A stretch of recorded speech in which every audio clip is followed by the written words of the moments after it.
Derby prep season continues this Saturday, March 27th, with a couple of prep races, one at Gulfstream Park and one at Turfway. Looking forward to the Florida Derby, as well as the Jeff Ruby Stakes qualify for the Derbies coming out of both of those races. Best way to play them? You know the drill. Head over to NYRABets.com. If you're not a member, use the promo code MATCH200. We will match the $200 your initial deposit. Play all the races through NYRABets. Also, the Derby Bankroll Builder continues this weekend, next weekend, the following weekend. Bet 50 or more to win the Florida Derby. Win, lose, or draw. You get a $20 bonus for Derby Day. Play through the app and the app only to achieve that bonus. The Florida Derby, the big name. It's greatest honor. It's not third-place finisher Papatu, who didn't draw particularly well with post 11 in this race. Greatest honor is considered one of the top choices for the Kentucky Derby at this point. Whether or not he deserves that status remains to be seen. His speed figures somewhat in dispute. There's some disagreement. Some people feel he's been faster in the Beyer speed figures that he's gotten in his races. They're solid, if not spectacular. I will say in this race we're looking at here, the Fountain of Youth, and I think Papatu actually ran pretty well to finish third. I will say that greatest honor appeared not to be running. When he finally got out in the clear, he made that run. He didn't beat the strongest of field. He beat a nice horse last time, but a horse who's probably limited by distance. Greatest honor should get a little better, gets a little more distance in this race. He's the horse to beat, but I don't know if he's worth his 6-5 morning line. I also don't know if he will be as low as his 6-5 morning line. We'll see how much pace there is in the race, and there are significant new shooters in this race. Horses, in fact, one he's faced before and lost to, but other new shooters, interesting horses coming in, and this is a very stern test for greatest honor. I think he's vulnerable. Do I think he's the horse to beat? Absolutely. But I think you might want to play against him. Now, the horse I think is going to be the second choice is not the horse who's second choice in the line, and that's Collaborate. Collaborate has gotten an enormous fan base. I would say right around here, they started leaping aboard the bandwagon. And, I mean, this race wasn't over for 2 minutes, and the buzz was all over the place on social media. And it's understandable. He got a 90 Beyer speed figure. He won by a city block. He beat a Chad Brown runner, a first-time star for Peter Brantbane from the Bronx that might be okay. And this race looks legitimate. Having said that, horses coming out of impressive maiden wins to run in a race like the Florida Derby or a final Derby prep are not necessarily the greatest of bets at relatively short price. They usually get overbet. The competition gets a lot sterner. He is potentially, though, the controlling speed in this race, which can only help his chances. I think a lot of that depends on how aggressive John Velasquez is on the undefeated Soup and Sandwich inside of him. Now, I don't think Soup and Sandwich is good enough to win this race, but I think from that post, John Velasquez will look to be forward, and that could be a potential problem for Collaborate. We'll see if some other speeds. Will Nova Rags, who has the rail, go? Will he get in his way? That's also potential. Collaborate's okay, but I'm going to play against him in this race, though I can understand why he has some fans. Spielberg, a very, very rare appearance by Bob Baffert down at Gulfstream, and particularly rare in the Florida Derby because he's never run in the Florida Derby. Now, Spielberg completely blew the break. He broke about 2 lengths slow in this race in the Southwest, and he made a very nice run to lose to a horse essential quality that most people not named Andy Serling actually think is a major leading contender for the Derby. I think he's a leading contender. I think he's a bit overhyped at this point. But Spielberg did run well in this race, and clearly essential quality is a very, very good horse. Having said that, Spielberg, I don't know what to do with him. Did he improve in a wet track last time? Some people think when Bob Baffert's horses run at Oakland, they run extra well. I'm not one of those people, but I understand he did improve substantially there, but he also improved substantially on a sloppy seal track. And even though he got left, he made that big wide move, which was effective that weekend at Oakland Park. Listen, I'm not throwing Bob Baffert horses, especially off of good races, out of these Derby preps, but I'm a little bit dubious to how good he is. So the question is there anybody else in here? And I think the other horse is the number 5 Known Agenda, who actually has beaten Greatest Honor. In fact, he's the last horse to beat Greatest Honor when he won a maiden race by a head at 1 mile and 1/8 at Aqueduct. He followed it up with a unimpressive, but in the slop, 3rd in the Remsen. He was bad in the Sam Davis. Is it possible he's one of those horses that didn't like Tampa? I'm always a bit dubious of that, but I think it is reasonable considering how well he ran in this race.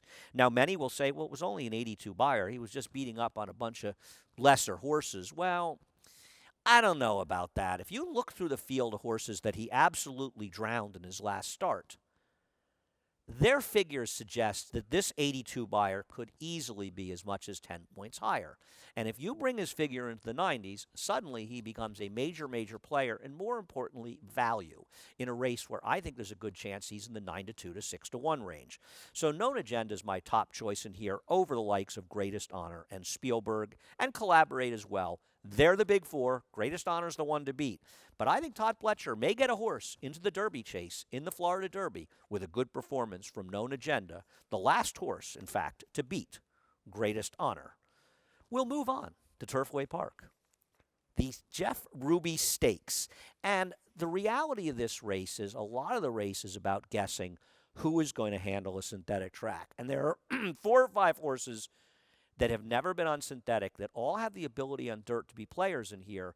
And even if you think that every one of them is 90% to not handle synthetic, that means it's about pick 'em that one of them will. And if one of them does, they could easily win the race. The question is who. And for me, I'm always wary on these synthetic races because just because you can run on the dirt or just because you can run on the turf does not mean you can transfer that form to the third surface, the synthetic surface. And that makes the horses to beat the 4 horses that ran 1, 2, 3, 4 in the prep for this, the Bataglia Memorial. Now, the winner of this race, Hush the Storm, got a perfect trip. The second horse, Like the King, got a perfect trip. Gretchen the Great ran well. Look at the horse down the rail, though, Hard Ride Guy. Hard Ride Guy was coming from much farther back, and he tried to rally down on the inside. Probably a mistake. Things got a bit tight. He had to steady and go around. I think you're really going to see that Chris Landeros, he realized he wasn't going to win, and he kind of wraps up on this horse in the last 50 yards. I'm not saying he would have been third, but this is a horse that's better than his race looks. He gets a very big rider switch to Brian Hernandez for this race, and I like Hard Ride Guy. I like him out of that race, and I like him in this race, and I'm going to be betting on Hard Ride Guy, the runner for Ian Wilkes. Let's take a look, though, at some of the new shooters. We'll start with Dynamite. A lot of people may gravitate to the likes of him or maybe even Hockey Dad, who I'm not a fan of, but both of them aren't impossible. Dynamite seems to be really improving, and I thought he ran a very solid second last time out in the Black Gold down at Fairgrounds. His last 2 races on the turf are big figure improvements from even his 2 prior turf races. He's run okay in the dirt. He's obviously improving on the turf. He's running figures that are good enough to be effective here on the turf. Will he handle the synthetic? I don't know. To me, it's just a complete guess. He's a half to 2 horses that tried synthetic. Neither of them did any running. But he may be better than those horses. Not an impossible horse. Smiley Sobotka for Dale Romans. Dale Romans has a couple of horses in here, King's Ovation and Smiley Sobotka. We're looking at his second place finish in the Kentucky Jockey Club. And while I am not a fan of Keep Me in Mind at all, I think against this level of competition, the winner of the race, Keep Me in Mind, is a horse that could have won. I also think the Smiley Sobotka ran very well in this race. He engaged the pace. The horses on the pace, they may not have been that good, but they kind of fell back, and he was very game. He came back in the Sam Davis and was absolutely atrocious. Dale Roman's taking a shot. He's going to try him on synthetic. For what it's worth, going dirt to synthetic for Dale Romans, he is 2 for 25 over the last 5 years with a 28-cent ROI, which suggests he's taking shots in these races. And that's what Dale does, but he's also a guy you don't want to completely count out because he has had success. And if Smiley Sobotka can find that race and handle the synthetic that he ran as a 2-year-old, and maybe he didn't like Tampa, who knows? Perhaps he could be a player in this race, and I think he's a bit dangerous. How about Todd Pletcher with Sainthood, who beat a reasonable field last time at Fairgrounds to break his maiden?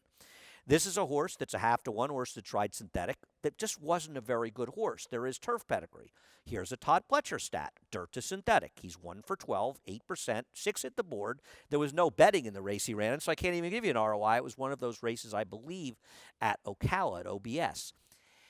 I don't have much confidence. I don't know how much confidence Todd has. I think, like a lot of trainers, and we're talking about very good trainers, they're taking shots in this race to try to qualify for the Derby and hoping their horses handle synthetic and hoping they improve getting to the Derby. It might happen. Maybe Tarantino, who has the quality to win this race, maybe he improves on the synthetic. He is a half, at least, to a winner on synthetic. And the dam has some turf. Maybe Moonlight Strike will run well, though I think the pace will be fast.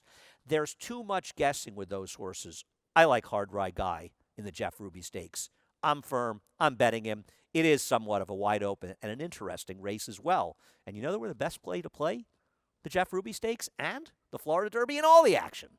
Through NyraBets. Head over to NyraBets.com if you're not a member. Use the promo code MATCH200. We will match the $200 of your initial deposit. Also, the Florida Derby, part of the Bankroll Builder Series that will continue the next 2 Saturdays as well. Bet 50 or more to win on anyone in the Florida Derby. Win, lose, or draw, and bet on the app only. We will give you a $20 bonus towards Derby Day. Enjoy the great racing all weekend.